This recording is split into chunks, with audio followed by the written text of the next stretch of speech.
वैसे ये जमगठा क्या लगा रखा है यहाँ? अपनी बहू से नहीं मिलेंगे अब्बा? बहू? अच्छा ये बच्ची, ये तो उस दिन भी यहाँ आई हुई थी। कौन है ये लड़की? अरे बताया तो था आपको, ये मेरे जलाल की मंगेतर है। हाँ मुझे पता है, लेकिन इसके कोई घर वाले भी तो होंगे। तुमने मंगेतर कह दिया और बात खत्म हो गई। अरे अब बात खत्म ही कहाँ होने देते हैं।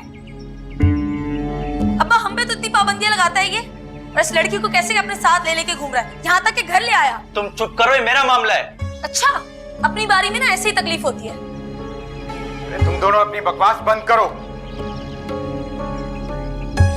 अंदर आओ, से बात करनी है। बेटा तुम दोनों इस वक्त जाओ, तुम्हारे अब्बा का पारा हाई है, ऐसा ना हो तुम दोनों को कुछ बोल दें। अम्मा अब्बा को संभाल लेना। हाँ हाँ संभाल लूंगी, बस वक्ती गुस्सा ठीक हो जाएगा। तुम जाओ और राब्ते में रहना। अम्मा आपका जब दिल करे उजाला से बोलकर मुझसे राब्ता कर लेना। हाँ बेटा जाओ, अपना ख्याल रखो। खुदा हाफिज। खुदा हाफिज। खुदा हाफिज। खुदा हाफिज अम्मा। अल्लाह की अमान। चल अल्लाह हाफिज।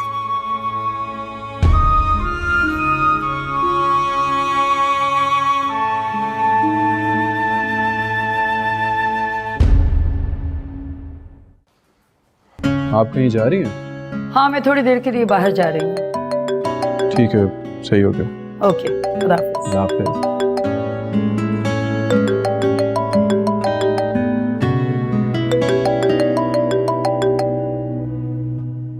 मुबारक हो तुम्हें तुम्हारी नई जिंदगी तबरेज। ओह, तो ये तुम हो मिस रमशा। आज़ादी की जिंदगी तो खूब एंजॉय कर रही होगी तुम। मैं तो हमेशा से ही आजाद रही हूँ।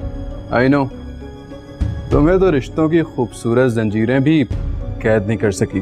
तुम बताओ, मौत के मुंह से वापस आकर कैसा लग रहा है तुम्हें? अल्हम्दुलिल्लाह, जिंदगी की बहुत कदर हो गई है मुझे, और इसके लिए तुम्हारा शुक्रिया अदा करता हूँ। शुक्र करना तो बनता है तुम्हारा, वरना मुझे रिजेक्ट करने वाले को तो मैं तबाह कर देती। तुम खुद को समझती क्या हो? तुम कोई डॉन हो जो हर किसी को तुमसे डरना चाहिए? मुझसे तो नहीं, लेकिन बुरे वक्त से जरूर डरना चाहिए। किसी भी वक्त आ सकता है। मेरी एक सिंसियर एडवाइस है तुम्हारे लिए। हाँ वो क्या? Mind your own business. समझ आई? एक बात तो मैं जरूर जानना चाहती कि आखिर कौन है वो लड़की जिसके लिए तुमने रीम को ठुकराया है? वो जो कोई भी है, तुमसे लाख गुना बेहतर है। तुम्हारा और उसका तो कोई मुकाबला ही नहीं है। नाम जान सकती हूँ मैं उसका? बस ये जान लो कि मेरी जिंदगी का उजाला है वो।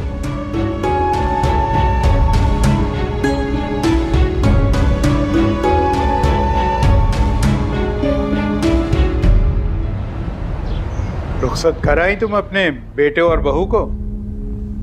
बस ही करते हैं, हर वक्त आपकी नाक पे गुस्सा धरा रहता है।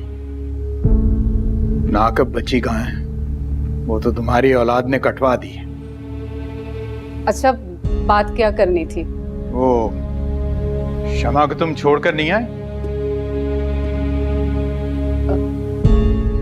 गई थी लेकर। तो फिर वापस क्यों लेकर आई? आपकी भाभी ने रखने से इनकार कर दिया। वो क्यों? वो इसलिए कि भी अब उनके बेटे की अच्छी जॉब लग गई है, उनकी तो आंखें माथे के साथ जा लगी हैं, बेइज्जत करके घर से निकाल दिया। ये तो होना ही था। आखिर शमा ने कौन सी को कम बेइज्जती की है अपने शौहर और सास की? तो बदला ले लिया ना। मैं करूंगा बात भाभी से, उनका थोड़ा सा गुस्सा ठंडा हो जाए तो 2-4 दिन में जाता हूँ। नहीं बिल्कुल भी नहीं, कोई जरूरत नहीं अपनी बेइज्जती करवाने की। अरे हम बेटी वाले हैं, हमें झुकना तो पड़ेगा ना। ऐसे मेरा मतलब है कि ऐसे ही बातें सुनाएंगी। ऐसा क्या हो गया? 2-4 बातें करेंगे, सुन लेंगे। वैसे भी तो सबकी बातें सुन रहे हैं आजकल।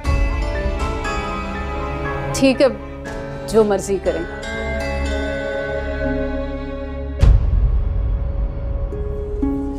मैंने तो आपसे पहले ही कहा था। ठीक है, ओके। अरे नजर नहीं आता? तुम्हारी इतनी जुर्रत के मेरे सामने आओ। तो मैं कौन सा आपसे डरती हूँ Mrs फरासत? What a shameless creature. जरा शर्मिंदगी नहीं है तुम्हारे चेहरे पर। शर्मिंदा जरूर हूँ कि आपके बेटे को मैंने उस दिन जिंदा कैसे छोड़ दिया। शुक्र करो कि मैंने तुम्हें छोड़ दिया, वरना जेल में सड़ रही होती इस वक्त। शुक्र तो आपको करना चाहिए कि मैंने तबरेज की जगह आप पर गोली नहीं चलाई। बदतमीज कहीं की। अरे मेरी बात तो सुन के जाए, मैं बताती हूँ कि मैं कौन हूँ। अभी तो आपने मेरी बदतमीजी देखी नहीं और आप जानती नहीं कि मैं रीम हूँ, रीम।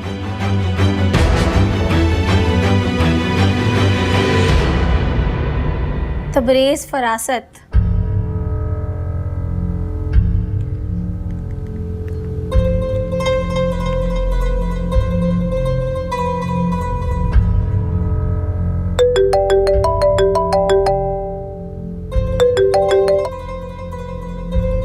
हेलो तबरेज साहब बात कर रहे हैं? जी, आप कौन? मैं शमा बात कर रही हूँ। आई एम सॉरी, लेकिन मैं इस नाम की किसी लड़की को जानता नहीं हूँ। क्या आपने मुझे नहीं पहचाना? कौन शमा? 2 दफा तो आप आ चुके हैं हमारे घर हमें ड्रॉप करने। मुझे याद नहीं आ रहा। अरे आप आए तो थे हमारे अब्बा को छोड़ने, मुझे और मेरी बहन उजाला। ओह, तो आप उजाला की बहन बात कर रही हैं। उजाला के नाम पे बड़ी जल्दी याद आ गया आपको। आप बताएं, खैरियत से कॉल की थी? ऐसी हाय हेलो के लिए? थैंक यू, लेकिन मैं थोड़ा सा मसरूफ था, तो फिर कभी बात करते हैं। जी जी, रहिए बिजी, काम कीजिए अपना। चलें, ठीक है, अल्लाह हाफिज।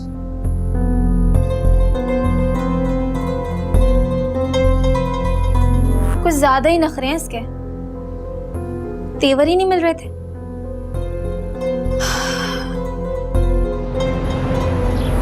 तुम्हें सब घर वालों से मिलकर कैसा लगा?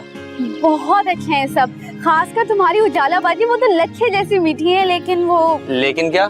लेकिन तुम्हारी शम्मा बाजी ना थोड़ी अजीब सी है। उसे तो रहने ही दो ना, वो खुद खुश रहती है ना किसी को रहने देती है। लेकिन क्यों? बस वो समझती है कि वो दुनिया की सबसे हसीन लड़की है। वैसे है तो वो रच के सोनी। हाँ, ये तो है।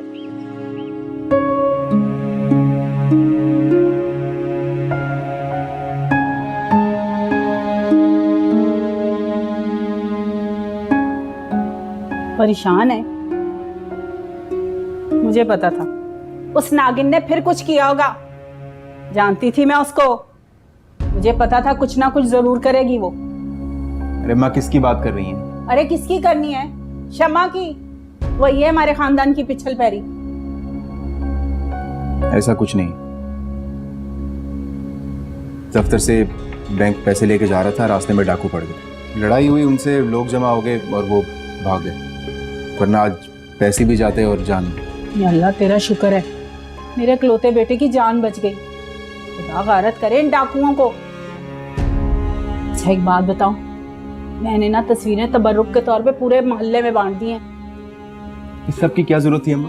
अरे क्यों नहीं थी, अब मुनव्वर को पता चलेगा कैसे इज्जत उछलेगी। बड़ा दिल जलाया उसने मेरा। अच्छा छोड़ें इस बात को, चाय ला दें, सर दर्द कर रहा है। तो लेकर आती हूँ, बैठ तू।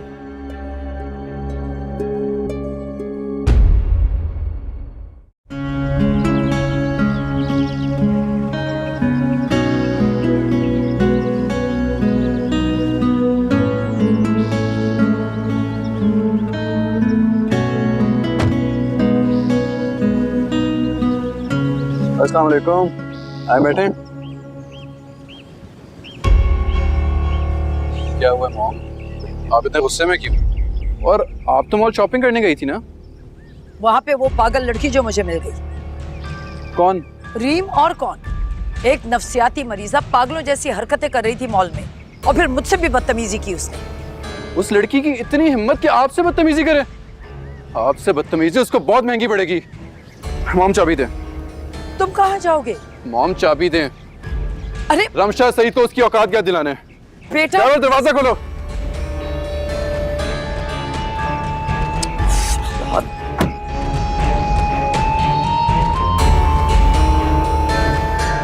ओ, पता नहीं अब क्या करेगा ये जाके वहां।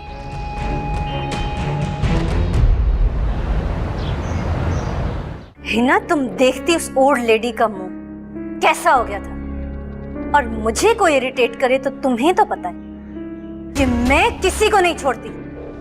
दिल तो कर रहा था कि उसके मुंह पर थप्पड़ देकर मारूं। समझती क्या अपने आप को तुम? मेरी मॉम की इंसल्ट करके तुम्हें लगता है कि तुम्हें हमेशा की तरह माफ कर दिया जाएगा? इंसल्ट उन्होंने मेरी की है। मुझे गोली मार के मुझे कत्ल करने की कोशिश की है तुमने। तुमने हमें इतना कमजोर समझ के रखा है कि हम कुछ बोल भी ना सके। तुम्हारी और तुम्हारी मॉम की औकात क्या है मेरे सामने? औकात? तो फिर क्यों मेरे पीछे पड़ी हो तुम? मोहब्बत तो तुम अब मेरी रहे नहीं, जिद बन चुकी हो मेरी। तुम चाहे जितना जोर लगा लो, तुम्हारी जिद कभी भी पूरी नहीं होगी। मिस्टर तब्रेज, तुम रीम को अभी जानते नहीं। जो चीज मेरी नहीं होती मैं उसे बर्बाद कर देती हूँ। अफसोस होता है मुझे तुम पे। मेरे पीछे भागने की बजाय तुम अपने दिमाग का इलाज कराओ तो बेहतर होगा।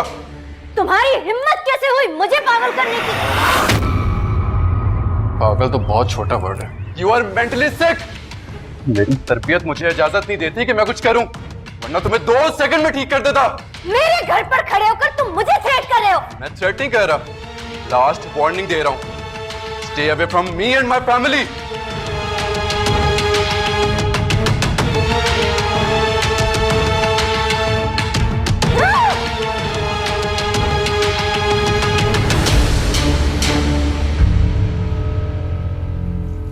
क्षमा, क्षमा, क्षमा। क्या मुसीबत है? ये मुसीबत निकालो पहले कानों से। बको अब। वो बाहर दाई अम्मा आई है। आ गई अपनी औकात पे। लेने ही आई होंगी मुझे। तुम्हें लेने नहीं आई है क्षमा। फिर वो अब्बा के कजन नहीं है डिफेंस वाले, गुजर गए क्या? वैसे बेचारे थे बड़े कार्टून। फजूल की बातें करती रहो, बात तो सुन लिया करो पूरी। कर लो तुम अपनी बकवास फिर। वो दाई अम्मा उन्हें साथ लेके आई है यहाँ पंचायत खड़ी करने। पंचायत? कौन सी पंचायत? कहीं मुझे साथ ले जाने के लिए तो नहीं? मुझे नहीं पता अब क्या है, तुम खुद जाके पूछ लो उन लोगों से। तुमसे कोई काम नहीं होता? हाँ, बस पढ़ाई लिखाई में तुम्हारा दिमाग चलता है। देख नहीं सकती बाहर बात, सुन नहीं सकती क्या बात हो रही है? बता दिया ना मैंने, अब तुम्हारा काम है, तुम जाओ। जा रही हूँ, कुछ नहीं होता तुमसे। कम्मी।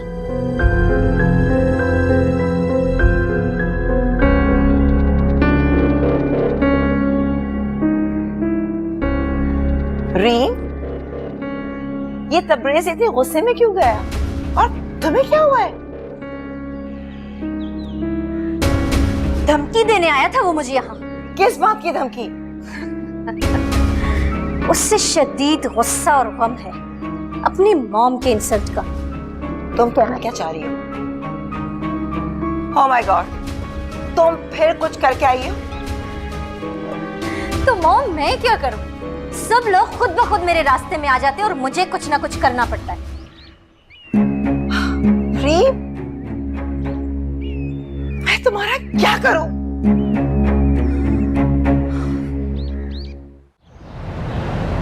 अरे पूछे भाई साहब, इतनी बड़ी नेकी की है मैंने इनके साथ। इनकी बेटी की बारात वापस चली गई थी और मैंने अपना बेटा पेश कर दिया।